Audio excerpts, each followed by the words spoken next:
এমন কাউকে বন্ধু বানাবেন না যে রেগে গেলে আপনার নামে মিথ্যাচার করে।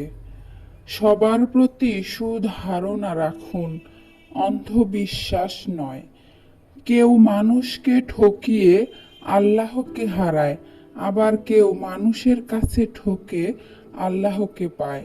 অনিচ্ছাকৃতভাবে করা ক্ষুদ্র একটি গুনাহ আপনাকে সালাতে অমনোযোগী হওয়ার ক্ষেত্রে বাধা দেয়।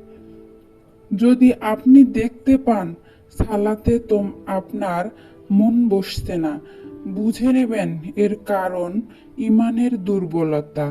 তাই তাই তখন ইমান শক্তিশালী করার জন্য চেষ্টা চালাবেন। আল্লাহর সন্তুষ্টির জন্য নিজের ইচ্ছেগুলোকে বিসর্জন দেওয়ার নামই ভালোবাসা।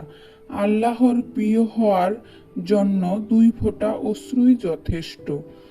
দুআ, সে তো সব ভেঙে যাওয়া স্বপ্নের প্রত্যাশা।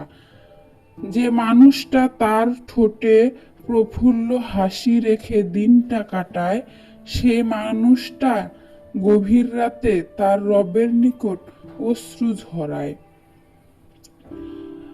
যে ব্যাপারগুলো আপনাকে পেরেশান করে তোলে সেগুলো আল্লাহকে বলুন। তিনি ব্যতীত অন্য কেউ আপনার পেরেশান দূর করতে সক্ষম নয়। আপনার লুকানো দুঃখগুলো কেউ দেখুক আর না দেখুক, আপনার রব ঠিকই দেখেন। ভিডিওটি সম্পূর্ণ দেখার জন্য আপনাকে অসংখ্য ধন্যবাদ।